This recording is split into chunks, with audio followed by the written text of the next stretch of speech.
दिल्ली दंगों में 53 लोग मारे गए, 600 से ज्यादा घायल हुए। पुलिस कहती है 1800 से अधिक दंगाई गिरफ्तार हुए।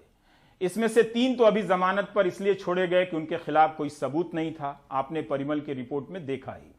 इन दंगों में घायल हुए लोगों में लगभग दर्जन लोग ऐसे हैं जो विकलांग हो चुके हैं। कुछ तो ऐसे हैं जो अब भी बिस्तर पर हैं, जो कभी वापस खड़े नहीं हो पाएंगे। हमारे सहयोगी सौरभ शुक्ला की यह रिपोर्ट देखिए। 16 साल के समीर खान अब कभी चल फिर नहीं पाएंगे। पूरी जिंदगी बिस्तर पर ही गुजरेगी। दिल्ली दंगों में इनकी रीढ़ की हड्डी में गोली लगी थी, जिसके बाद से ये पैरालाइज्ड हो चुके हैं। 9वीं क्लास में पढ़ते थे, लेकिन अब पढ़ाई छूट गई। समीर बड़े होकर इंजीनियर बनना चाहते थे। 1 साल से बिस्तर पे हूँ अभी तो मैं। कुछ नहीं, बस क्या अभी कुछ नहीं, बैठ नहीं सकता, कुछ हाथों में ठा नहीं सकता। कुछ जो करते हैं भाई करते हैं मेरा। कुछ चीज़ ला नहीं सकता, नीचे नहीं जा सकता, खड़ा नहीं हो सकता, कुछ नहीं कर सकता। इस टाइम पे सिर्फ बेड पे लेटा रहता हूँ मैं।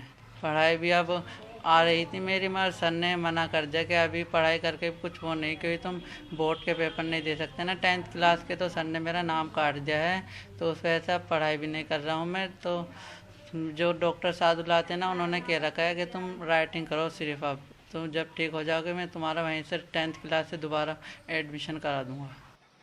समीर के पिता मजदूर हैं। परिवार में कुल 5 बच्चे हैं और पूरा परिवार मुस्तफाबाद में सिर्फ एक कमरे में रहता है। समीर के इलाज के लिए मुआवजे में मिले मात्र 2 लाख, जबकि इलाज में अब तक 7 लाख खर्च हो चुके हैं। 5-7 लाख रुपए हो गए, 2 लाख रुपए मुआवजा मिला। 7 लाख रुपए खर्च हो चुके। जी जी जी।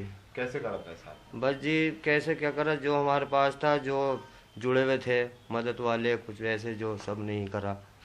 हमारे पास थोड़ी था कुछ, तो जो भी था हमारे पास था अपनी जेब का, वो भी हमने अपना करा। और जो मदद से आई थी वो भी करा, और जो साथी जुड़े हुए थे उन्होंने भी अपना करा। शिव विहार के रहने वाले शान मोहम्मद विकलांग हो चुके हैं। दंगाइयों ने इनके 4 मंजिला घर को जला दिया था और इनके दोनों पैर तोड़ दिए थे। शान मोहम्मद अब तक पैरों पर नहीं खड़े हो पाए हैं। हर हफ्ते अस्पताल के चक्कर लगाते हैं। हमने जब उनसे उनकी कहानी पूछी तो वो भावुक हो गए। अब 1 साल हो गई है, बिल्कुल खाली है 1 साल से। काम नहीं कर पा रहे? कुछ भी नहीं काम कर पा रहा हूँ, खड़ा ही नहीं हो पा रहा हूँ मैं ढंग से। खड़े नहीं हो पाते? खड़े ही नहीं हो पा रहा हूँ तो काम क्या करूँगा। एक लड़की है मेरी 2.5 साल की, कुछ समझ में नहीं आ रहा क्या आगे होगा क्या नहीं होगा। जिंदगी में कुछ दिखाई नहीं दे रहा आगे का। जब कारोबारी नहीं है तो आगे का क्या दिखाई देगा। 23 साल के अकरम की कहानी भी ऐसी ही है। दंगाइयों ने इनके दोनों हाथ बम से उड़ा दिए थे मोहन नर्सिंग होम के सामने। अकरम कहते हैं कि वो बस एक चलती फिरती लाश हैं। अपने हाथ से एक गिलास पानी भी नहीं ले सकते। मेरे हाथ दोनों बिल्कुल काट दिए, जिससे कि अब मैं कुछ कर सकूं, मैं बिल्कुल बेकार हो गया। ज़िंदगी एकदम मेरी समझ लीजिए बोझ समझ लो, जैसे कि अब मैं कुछ नहीं कर सकता, क्योंकि अब देखिए बिल्कुल मैं हाथ से बेकार हूं। अब मैं चलती फिरती एक लाश समझ लीजिए, क्योंकि अब मैं कर नहीं सकता, बस चल सकता हूं खाली, बस ये। पर ये है कि मैं कुछ कर नहीं सकता। खाने वाने में देखिए सर, मैं पानी भी नहीं पी सकता अपने एक हाथ से भी पकड़ के भी, जो पकड़ सकूँ कोई चीज़ में। दंगों के चोट के निशान इतने गहरे हैं कि 35 साल के सोमदत्त ने दिल्ली को ही अलविदा कह दिया है। उन पर दंगाइयों ने शिव विहार में चाकुओं से हमला किया था।